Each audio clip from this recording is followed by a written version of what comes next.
नमस्कार किसान भाइयों, कृषि समाचार में आप सभी का स्वागत है। मैं हूं रूपम।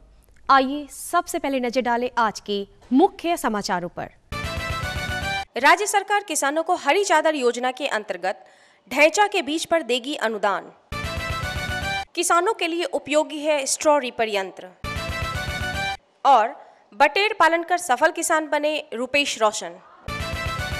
कृषि विभाग बिहार सरकार ने खरीफ फसलों के उत्पादन बढ़ाने के लिए हरी चादर योजना के अंतर्गत प्रखंड स्तर पर ढैंचा बीज पर 90% का अनुदान किसानों को देने का निर्णय लिया है। जिन किसान भाइयों को ढैंचा का बीज लेना है वह अपने नज़दीकी प्रखंड कृषि पदाधिकारी या किसान सलाहकार से संपर्क कर अनुदान की राशि प्राप्त कर ढैंचा के बीज ले सकते हैं। इस विषय पर और अधिक जानकारी दे रहे हैं अशोक कुमार, उप निदेशक कृषि विभाग। तो मुख्य रूप से धान की खेती में हम ज़्यादा से ज़्यादा फसल कैसे लें और उर्वरता प्रबंधन भी, मिट्टी की संरचना भी बनी रहे, उर्वरता प्रबंधन भी सही तरीके से हो, इसके लिए ज़रूरी है कि हम खरीफ धान की बुआई के पहले ही हम कुछ उपचार मिट्टी में करें। उसके लिए हम क्या करें, तो सबसे पहले बात आती है कि हरी खाद का व्यवहार किस तरह से किसान करें और उसके लिए सरकार की तरफ से क्या योजना है, उसके संबंध में हम आपको बताना चाहेंगे कि धान के फसल में जो भी उत्पादन लेना चाहते हैं कृषक भाई, सबसे ज़्यादा उपज भी अब होने लगा है बिहार में, और उपज के साथ साथ उसको उतनी मात्रा में कार्बन चाहिए, उतनी मात्रा में उर्वरक चाहिए।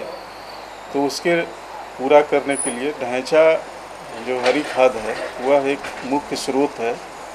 और ढैंचा के लिए कृषि विभाग विगत 3-4 सालों से अपने तरफ से एक प्रोग्राम चलाया हुआ है जिसमें किसान भाइयों को ढैंचा का बीज वितरण कराया जाता है। इस साल भी यह योजना ली गई है और बड़े पैमाने पर ली गई है। गेहूं फसल कट जाने के बाद खेत खाली होने की स्थिति में आप अपने खेतों में ढैंचा लगा सकते हैं। ढैंचा लगाने से मिट्टी में नाइट्रोजन की वृद्धि होती है, जिससे मिट्टी की उर्वरा शक्ति भी बढ़ती है और आगे किसी भी फसल की खेती करने पर ज़्यादा से ज़्यादा उत्पादन की प्राप्ति की जा सकती है। इस विषय पर और अधिक जानकारी दे रही हैं अनुपमा कुमारी। कि गेहूं जब कटता है और लेट हो जाने के कारण मूंग लगाने से बहुत ज़्यादा फायदा प्राप्त नहीं हो पाता है। वैसी स्थिति में किसान भाई, अगर आप गेहूं के बाद धान लगाने का सोचते हैं तो उसमें ढैंचा आप लगाइए। ढैंचा लगाने से खेत की उपज क्षमता बढ़ती है, ज़्यादा से ज़्यादा उसमें हरी खाद जाता है। ढैंचा एक हरी खाद है जिससे कि आगे जो अगला फसल आप लेते हैं उसमें जो नाइट्रोजन आप देते हैं वो कम लगता है, साथ ही साथ पौधे का बढ़ावार भी बहुत अच्छा बढ़ता है और खेत की जो स्वास्थ्य है, मिट्टी का जो स्वास्थ्य है वो भी बहुत अच्छा होता है। राज्य के प्रमुख फसलों में मक्का भी एक है। मक्का खरीफ, रबी और गर्मा तीनों मौसम में खेती की जा सकती है। खरीफ मक्का के प्रमुख उन्नत प्रभेद हैं शक्तिमान 1, शक्तिमान 2, शक्तिमान 3 और शक्तिमान 4। सफलता की इस महत्वपूर्ण कड़ी में जुड़ रहे हैं जिला वैशाली के प्रगतिशील किसान रुपेश रोशन। रुपेश रोशन 4-5 महीने पूर्व से नाबार्ड द्वारा संपोषित बटेर पालन का काम कर रहे हैं। इनका कहना है कि बटेर के अंडे उत्पादन के साथ साथ बटेर की बिक्री में भी लागत मूल्य से 2 गुना मुनाफा कमाया जा सकता है। अब मैं एक बटेर पालन करीबन 3 महीने 4 महीने से कर रहे हैं। ये बटेर पालन प्रेम यूथ फाउंडेशन नाबार्ड द्वारा संपोषित इससे सीख करके जान करके इस बटेर पालन शुरू किया हूँ। यहाँ मैंने अपने बटेर फार्म में 800 मादा और 200 नर रखे हुए हैं। ये अंडा उत्पाद के लिए मैंने चुना है। ये प्रतिदिन अंडा ये से 600, 650, 700 के अंडा करीब में आता है। पर अंडा 3 रुपये पीस हम मार्केट में भेज देते हैं। स्ट्रॉ रीपर आप किसान भाइयों के लिए बहुत ही उपयोगी यंत्र है। इस यंत्र का उपयोग आप हार्वेस्टर कटिंग के बाद भूसा बनाने में कर सकते हैं। स्ट्रॉ रीपर को चलाने के लिए 55 हॉर्स पावर का इंजन की आवश्यकता होती है। दर्शकों, अब आपको लिए चलते हैं मंडी की ओर, जहां मंडी के भाव में आई उछाल और गिरावट की जानकारी लेंगे। मंडी भाव की जानकारी के लिए आपको लिए चलते हैं दलदली रोड, बाकरगंज, पटना, जहां अनाजों के भाव में आए उतार और चढ़ाव की जानकारी लेंगे।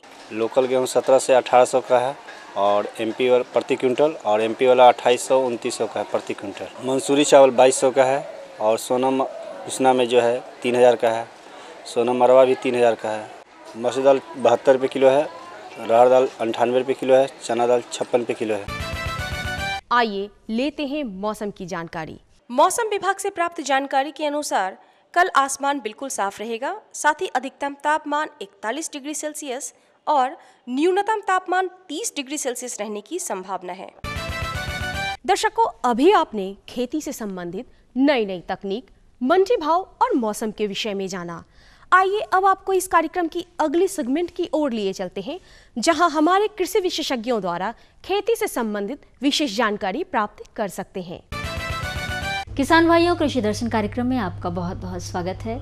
आज हम बातचीत करने वाले हैं व्यावसायिक वर्मी कंपोस्ट का उत्पादन। कैसे इसका उत्पादन किया जाए, क्या इसके तरीके हैं, इस पर सरकार की क्या क्या योजनाएं हैं, इन सब बातों पर आज हम बात करेंगे। और हमारे साथ इस विषय पर बात करने के लिए हैं श्री सर्वजीत कुमार, जो कि उप निदेशक शस्य प्रसार हैं, नया सचिवालय विकास भवन में। आपका बहुत बहुत स्वागत है कृषि दर्शन कार्यक्रम में। किसान भाई को भी नमस्कार जी।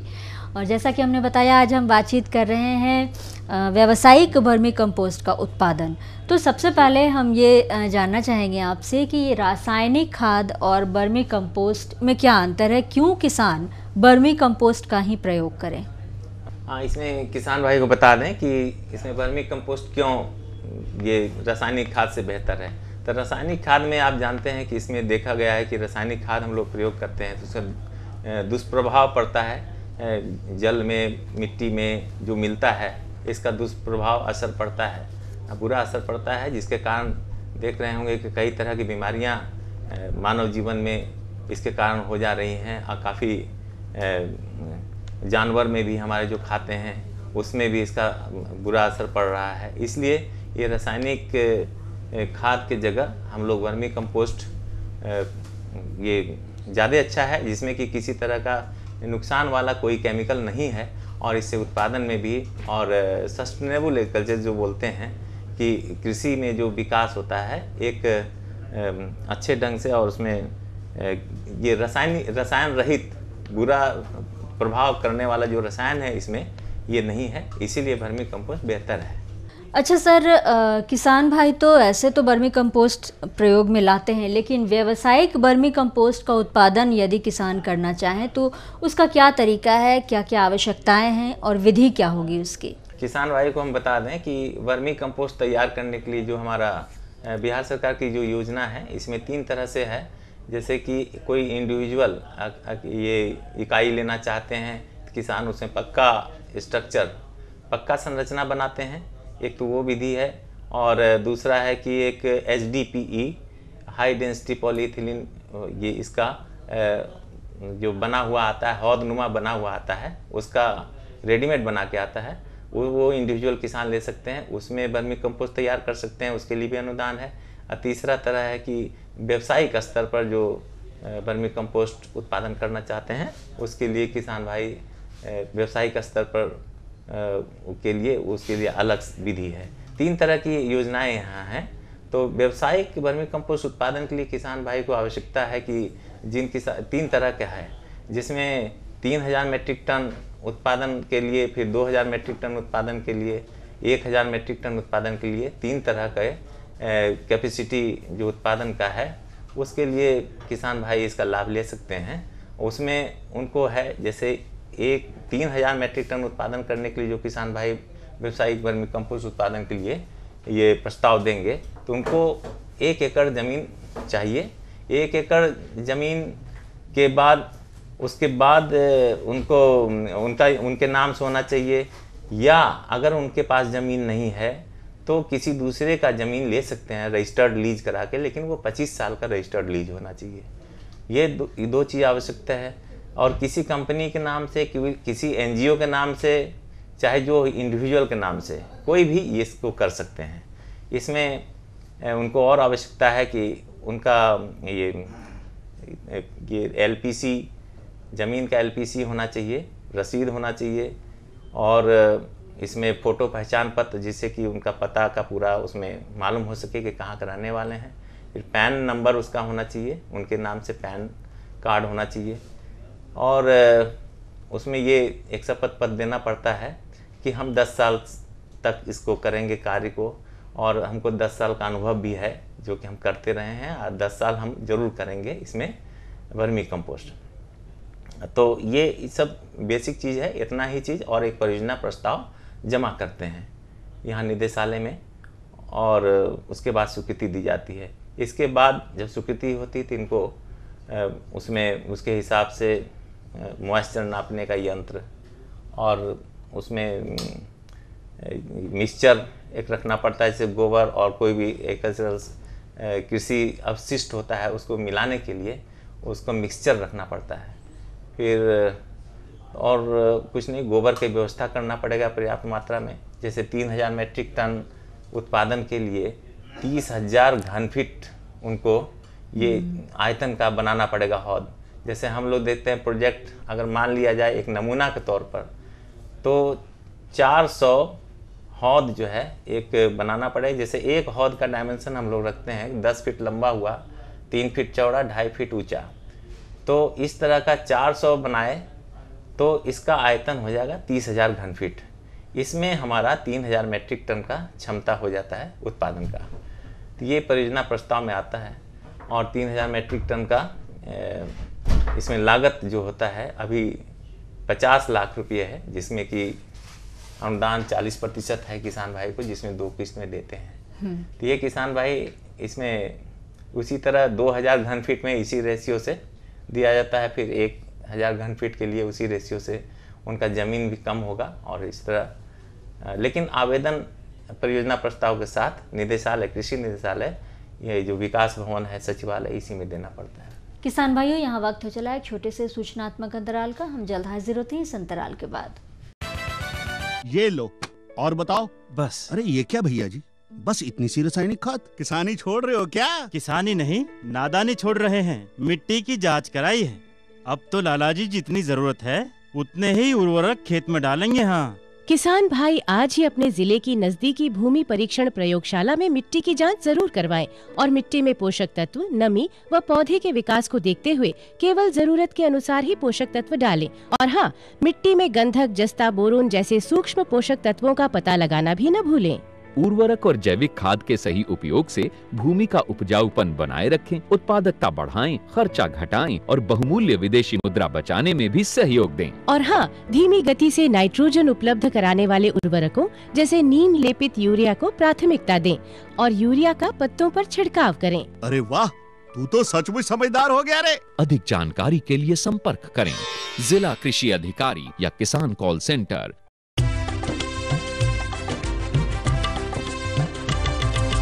सहकारिता के बल पर विकास के लिए उठे कदम, जन सहकार की ताकत लेकर आगे बढ़ते जाएं हम। जन जन ने इस क्रांति में है विश्वास जगाया, हम सब ने मिलकर विकास का परचम है फहराया। सहकारिता है अपने विकास की पहचान, नए दौर में सहकारिता ही भारत का अभिमान। कृषि मंत्रालय, भारत सरकार द्वारा जनहित में जारी। अंतराल के बाद पुनः आपका स्वागत है कृषि दर्शन कार्यक्रम में। हम आपको बता दें, आज हम बात कर रहे हैं व्यावसायिक वर्मी कंपोस्ट का उत्पादन कैसे किया जाए। अच्छा, व्यावसायिक वर्मी कंपोस्ट को बढ़ावा देने के लिए सरकार की तरफ से कौन कौन सी योजनाएं चलाई जा रही हैं, या किसान भाई कैसे इसका लाभ उठा सकें, इसके बारे में हम चाहेंगे आप हमारे किसान भाइयों को बताएं। किसान भाई को ये बता दें कि हरित क्रांति के फलस्वरूप रासायनिक उर्वरक और कीटनाशी का इतना अधिकतर व्यवहार हुआ जिससे कि मिट्टी, जल, वायु एवं मानव जीवन पर इसका बुरा असर पड़ा। उसके बाद हम लोग सोचने को मजबूर हो गए कि अब क्या करना चाहिए। उसके बाद ये वैज्ञानिक लोग के अथक प्रयास से ये हुआ कि भाई वर्मी कंपोस्ट ही एक इसका ये उपाय है, जिससे कि इन सब रसायन, बुरा असर करने वाले रसायन से निजात पाया जाए। तो वर्मी कंपोस्ट को बढ़ावा देने के लिए हुआ कि कैसे बढ़ावा दिया जाए। तो उसी परिप्रेक्ष्य में वर्मी कंपोस्ट को बढ़ावा देने के लिए अधिक से अधिक वर्मी कंपोस्ट उत्पादन हो, और उत्पादन शुरू में कैसे हो, तो इसको बिहार सरकार के द्वारा राज्य स्तर पर, राज्य सरकार के द्वारा ये स्कीम लाई गई कि व्यावसायिक वर्मी कंपोस्ट का उत्पादन।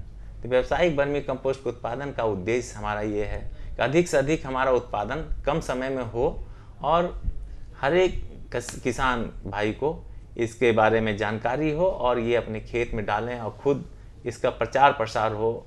खुद जब देखेंगे अपने डाल करके अपने खेत में, तब उनको समझ में आएगा कि सही में ये अच्छा चीज़ है, और देखने से और तभी उनको समझ में आएगा कि कितना बढ़िया चीज़ है। तो ये लोग देखे हैं, किसान भाई देख रहे हैं कि वर्मी कंपोस्ट का अच्छा प्रभाव पड़ रहा है और बहुत अच्छा है, और रासायनिक खाद के बढ़ते कीमत को देखते हुए इसका जो ये यूज कर रहे हैं किसान भाई, वो देख रहे हैं कि उतना बढ़ते कीमत में वहाँ उस कीमत से ये काफ़ी सस्ता पड़ रहा है। मिट्टी के लिए, वायु के लिए और मानव हेल्थ के लिए, सबके लिए ये अच्छा है, किसी तरह का बुरा असर नहीं है। तो ये बिहार सरकार की इसमें योजना है, उसमें 3000 मेट्रिक टन, 2000 मेट्रिक टन, पूर्व में भी बताया कि 1000 मेट्रिक टन, 3 तरह की ये प्रोडक्शन क्षमता का जो है, उत्पादन क्षमता का किसान भाई इसमें व्यावसायिक स्तर पर कर सकते हैं। जिनके पास ये अपना ज़मीन हो, चाहे किसान भाई समूह में बना के कर सकते हैं, चाहे कंपनी बना के कर सकते हैं, चाहे अकेले कर सकते हैं। इसके लिए परियोजना प्रस्ताव देना पड़ता है निदेशालय स्तर पर। यहाँ कृषि निदेशालय स्तर पर परियोजना प्रस्ताव देते हैं, और उसके साथ जो कागजात हैं, चेक स्लिप हम लोग देते हैं कि आप अखबार में भी कई बार निकाले हैं, जिसमें के माध्यम से उनको ज़मीन का रकबा या LPC हो गया, ज़मीन का रसीद हो गया, फिर इसमें पैन कार्ड और एक रेजिडेंशियल सर्टिफिकेट के लिए वो चाहिए, जैसे कि ये फोटो आइडेंटिटी कार्ड, जिससे मालूम हो कि कहाँ रहने वाले हैं। तो इस तरह का ये कागजात संलग्न करके देते हैं, तो इनका यहाँ से स्वीकृति हो जाती है। किसान भाइयों, यहाँ वक्त हो चला है छोटे से सूचनात्मक अंतराल का। हम जल्द हाजिर होते हैं इस अंतराल के बाद।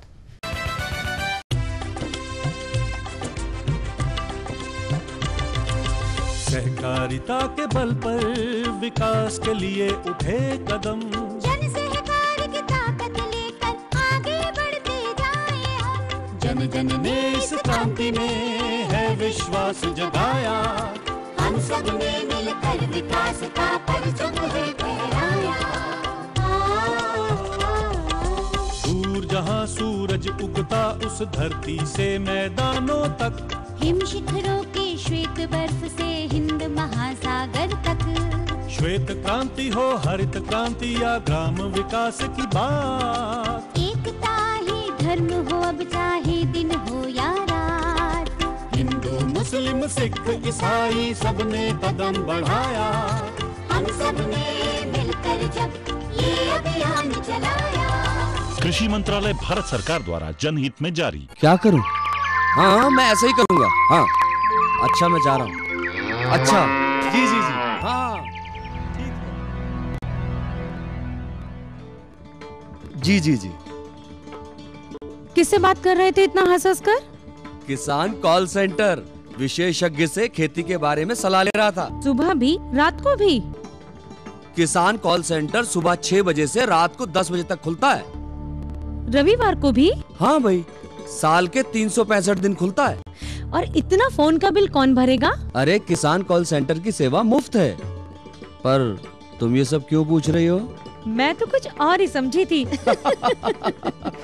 किसान भाई, कृषि संबंधी समस्याओं का अपनी भाषा में तुरंत समाधान पाने के लिए पूरे भारत में किसी भी फोन से राष्ट्रीय हेल्पलाइन नंबर 1800-1801-551 पर संपर्क करें। किसानों का दोस्त किसान कॉल सेंटर। अंतराल के बाद पुनः आपका स्वागत है कृषि दर्शन कार्यक्रम में। हम आपको बता दें, आज हम बात कर रहे हैं व्यावसायिक वर्मी कंपोस्ट का उत्पादन कैसे किया जाए। अच्छा, व्यावसायिक वर्मी कंपोस्ट किसान उत्पादन तो करते हैं, लेकिन इसके लिए क्या उन्हें बेहतर बाजार उपलब्ध हो पाता है। इसके लिए सरकार की तरफ से क्या कदम उठाए जा रहे हैं? तो इसमें आपका क्वेश्चन बहुत अच्छा है। इसमें बाजार उपलब्ध है, सरकार इसमें जो है वो इसका प्रमोशन कर रही है और प्रचार प्रसार हो, इसके लिए हम लोग योजना में हर एक रबी में या खरीफ में जो योजना में हम लोग प्रत्यक्षण करते हैं, उसमें हम लोग उन लोगों से जो उत्पादक है क्रय करते हैं, क्रय करके एक किट में देते हैं जो वर्मी कंपोस्ट, तो वो आधे दाम पे, तो अधिक से अधिक 300 रुपया प्रति क्विंटल और अधिक 50% या अधिक से अधिक 300 रुपया प्रति क्विंटल अनुदान पर हम लोग खरीदते हैं और उन्हीं से खरीदते हैं, जिससे कि उनका बाजार वहाँ पर तो श्योर है और इस तरह जितना अभी अवेलेबल है उसी में हो जा रहा है। और ये दूसरा है कि अनुदानित दर पर वर्मी कंपोस्ट वितरण करने का योजना है, 300 रुपया प्रति क्विंटल के हिसाब से अनुदान पर हम लोग किसानों को उपलब्ध कराते हैं, इसमें भी उनका बिक्री हो जाता है।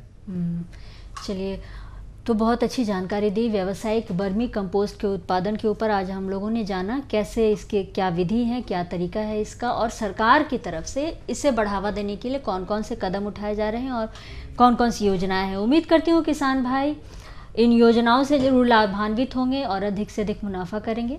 कृषि दर्शन कार्यक्रम में अपना बहुमूल्य समय देने के लिए आपको बहुत बहुत धन्यवाद। जी धन्यवाद। किसान भाई को भी बहुत बहुत नमस्कार मेरा।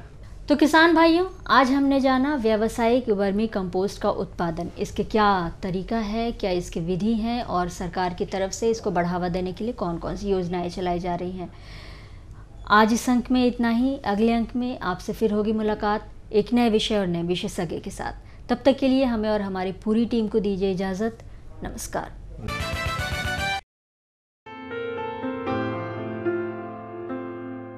एक सूचना। केंद्र सरकार की घोषणा के अनुसार प्राकृतिक आपदा की वजह से जिन स्थानों पर किसान भाइयों की फसल बर्बाद हुई है, केंद्र सरकार उनको मुआवजा देगी। माननीय प्रधानमंत्री ने घोषणा की है कि पहले जहां 50% या अधिक नुकसान होने पर मुआवजा दिया जाता था, वहीं अब 33% नुकसान होने पर भी मुआवजा मिलेगा और मुआवजे की राशि भी पूर्व की अपेक्षा 50% बढ़ा दी गई है। संतुलित यूरिया के उपयोग से नुकसान और समाधान। फसलों में यूरिया के अधिक और लगातार प्रयोग से पौधे बहुत तेजी से बढ़ते हैं और गूदेदार एवं कमजोर होकर जमीन पर गिरने लगते हैं। फलस्वरूप पैदावार घट जाती है। इस उर्वरक के अंधाधुंध उपयोग से मिट्टी के अंदर मौजूद लाभदायक जीव नष्ट हो जाते हैं और इसके अलावा फसलों में रोग और कीट व्याधियों का प्रकोप भी बढ़ जाता है। यूरिया का बीजों के सीधे संपर्क में आने की स्थिति में बीजों के अंकुरण दर में कमी आ जाती है। आवश्यकता से अधिक नाइट्रोजन उर्वरक के इस्तेमाल से जमीन के अंदर उपलब्ध पानी में नाइट्रेट जैसे हानिकारक तत्वों और गैसों की मात्रा बढ़ने के साथ ही मिट्टी की अम्लता बढ़ जाती है और पर्यावरण भी दूषित हो जाता है। यूरिया का इस्तेमाल प्रभावी और किफ़ायती रूप में किया जाना चाहिए, अन्यथा केवल 30 से 40% यूरिया ही पौधों को मिल पाता है, बाकी जमीन के अंदर और वायुमंडल में जाकर बर्बाद हो जाता है। उर्वरकों का इस्तेमाल सही समय और सही मात्रा में करें तथा ड्रिप छिड़काव और फर्टिगेशन जैसी कम खर्चीली और लाभदायक विधियां अपनाएं। यूरिया पर निर्भरता कम करने तथा मिट्टी की अच्छी सेहत बनाए रखने के लिए पोषक तत्व आधारित जल घुलनशील मिश्रित उर्वरक, नीम कोडेड यूरिया, स्टार्टर घोल, जैविक खाद और जैव उर्वरक आदि उन्नत व कम खर्चीली तकनीक अपनाएं।